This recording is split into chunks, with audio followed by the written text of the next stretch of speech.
Talk then. Someone should talk.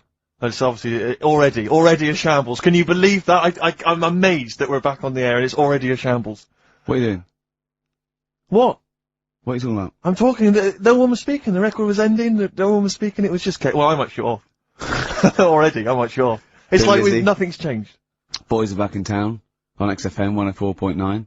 We're back then, aren't we, Carl? I'm Ricky Gervais, with me Stephen Merchant and Karl Pilkington. I'm not coming back. I'm definitely not coming back. Care someone. Care that I'm not coming back. Rick, I seem to remember at the end of the last time we were on, what was that, 3 months ago? Yeah, 3 months ago. Carl said he's never going to do the show again. There was nothing that was going to bring him back. Yeah. He didn't enjoy it, wasn't going to do it. All the ruse, right? Really? Yes. I've known him coming back for about 2 months, you know, because he's got our agent now, representing him. I thought he was a fool. I haven't really. Why? Well, what's he done for me? What's he done for us? No, I know, but I mean, he's your agent, so, and he's sort of calling Graham. And it was all a con, so Carl could get Mondays off. Poor Graham, the station's struggling enough as it is. Yeah. It's like running around like a headless chicken. Yeah. No one's listening. That's why I don't bother talking on the record then, because there's no loss Sure. to London. Sure. Right? It's pointless, this show. We don't do it for the money. We don't do it for the kudos. I don't know why we do it. No. Is there anything on telly at this time? I'm gonna have to lie in. I know. But, it's all a ruse to get Mondays off. He's got Mondays off now, because he has to do the show, 2 hours, right? And he's still getting paid. And it's all a con because he knows that he's holding him over a barrel and it's like, oh, we've got to keep Carl happy. I had Mondays and Tuesdays off before Duncan got involved. No, but you know what I mean, though? And it's like, poor Graham, who's the MD, in charge of the thing, probably pulling his hair out, worrying about the station, right? You know, it's a sinking ship. And then Carl comes along, well, I'll do it, but I want Mondays off. He's probably sitting home now, his family, he's probably ridiculed by... Yeah. His wife. His kids almost certainly would have lost all respect for him. He's been fooled by Karl Pilkington. He calls his mates and goes, oh, I'm busy, Graham, I don't, I just can't think. It's just... It's embarrassing. But do you know what I mean? And you think it's funny, and you think you've got one over him, he's going, Monday's off for 2 hours. Yeah, you do. You think, and now you're embarrassed because you said it on air. But you're only conning yourself in the long run. Because, do you know what I mean? I hate that sort of, the world owes me a living, what can I get out of the world? What are you going to give back to the world, Carl? What are you doing now then? You're going to prepare Mondays? No, I told you, what have you prepared for this show now? You've had 3 months to prepare. Yeah. What have you got? What have you got for us? Okay, what's happened in the last 3 months? What? In this place or just my life? Well, what have you got for us? With 3 months, we're turning about, you get Mondays off, you're getting paid for it, you've got a cushy deal, you're having a laugh, you're taking the piss out of the management, right? So, what have you got for us? Give it to us. I've kind of, updated Rockbusters a bit. Right, brilliant. Yeah. Right. So, and you said don't mess with it. If something's good, don't mess with it. What do you mean it wasn't good? It was never good. It was never good. No, Of course we had to fix it. It was fun to do. It was a laugh. I mean, I imagine it was much more fun for me than the 450 listeners. You know what I mean? I enjoyed it. I enjoyed squeezing your head and dressing you up. No, but that's just it. When I had a meeting with Graham, right, I said, look, I'm not being funny. I don't want to do it anymore. Yeah. I've had enough of it. Yeah. And he was like, oh, what's up with you? You sounds like you have a right good laugh. I said, yeah, but that's all good acting and stuff. I said, it's hell in there. I said, like he's talking about Vietnam. Yeah. It's having my head squoze, right? What? Squoze is still not a word. We've been away 3 months, it's still not a word. Right. Yeah. I said he's putting a dustbin lid on my head. Yeah. You told this to the MD. He's hitting me with a tray. Yeah. He's chucking toilet paper at me. Yeah. And he said, yeah, but that's all over 2 years. I said, no, that was the same day.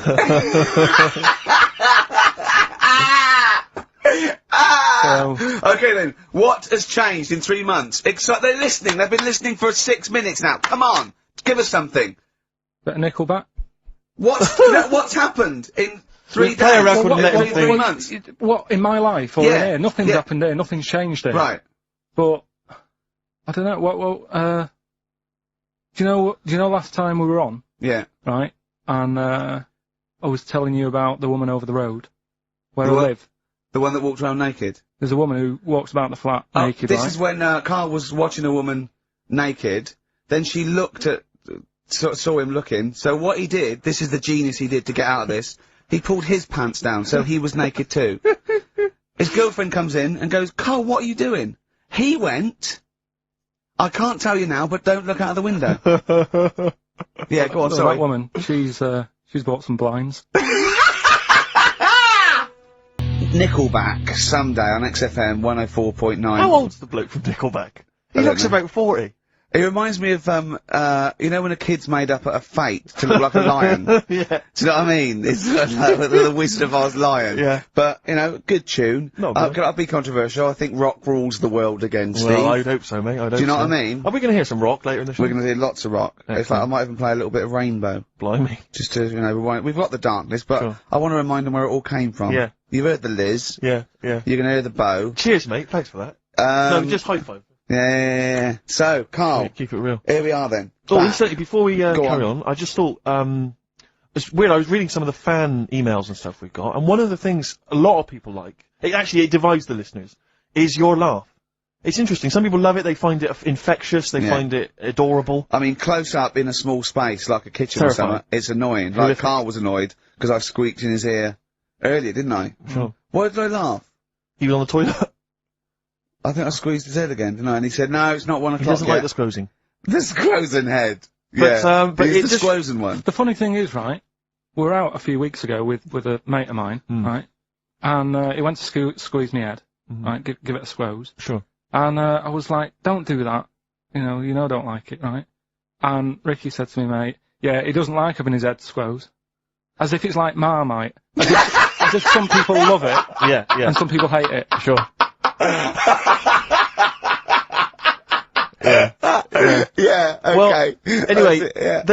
there was a little taster of the laugh. That was more the kind of deep, throaty laugh, the belly laugh. But there's that kind of high-pitched squeak that you do. When I've got to sometimes. get air out quickly, because Exactly. I'm going to burst. Sometimes I laugh so much that my liver and all my they try and get out to it, so I have to get it out really fast, like a siren. Right. Do you know what I mean? Is that how you explain the fact that you're quite fat? Yeah, That's just laughter waiting to come out. Yeah, Every time you laugh, solid. you become a svelte young thing, like Brett Anderson. Oh dear. Well, anyway, it reminded me of the game that you and I used to play in our very early days of XFM, when it was literally Make Ricky Gervais laugh. Make Ricky Gervais laugh, which was a Loved great it. game. I I think. remember the first one. It was that fella drinking a pint of beer. Yeah. I remember the very first time. It yeah. never. I tell you what, it's you not know what great. though? Ant and Dec do it now. They Do do. They actually. It's very similar to Make Ricky Laugh. It's called Make Ant Laugh. Interesting. So many of our great ideas have been stolen. Yeah. Or stoled. Stoled, yeah. Anyway, I was looking through the paper in the week, and there was a picture which which I think might be a Ricky Gervais, Make Ricky Gervais laugh. I don't know. And again, obviously, it doesn't really work for the listeners at home, but I'll try and do my best to describe it. Can we stop saying my name because it's like a Dave Gorman project? Can we just stop? It's getting. Let's say a word often enough, it doesn't mean anything. Yeah. Let's stop saying Ricky Gervais. Well, what we're going to refer to you as. All right. Well, Make Patty Laugh is a new game. I'm trying to get one of those squeaks of a laugh. I'm concerned because I know. I'm not a monkey. I'm not Sure, you're not a performing monkey. No, okay. I know that. Right. But anyway, let me just briefly summarise the story for those at home. Okay. The headline was Mum 48, a mother of 48 seduced boy of 14. Well, that's not funny. Not her own boy, obviously, but No, a neighbourhood child.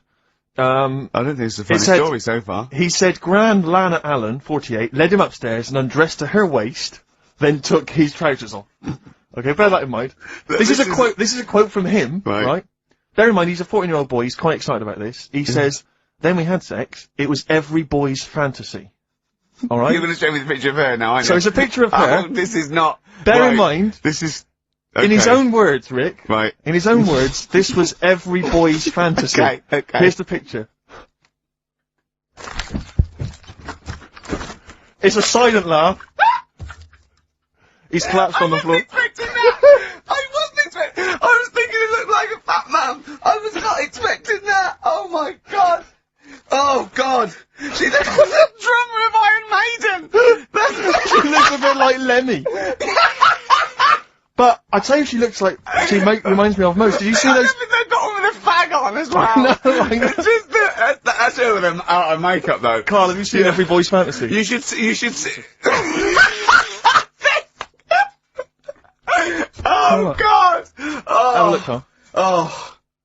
Oh god! How old is she? 48. Oh god! Oh, 48. That's lovely. Nothing wrong with that. I'll tell you, if you weren't lucky enough to see the picture, she looks just like the oldest man in the world.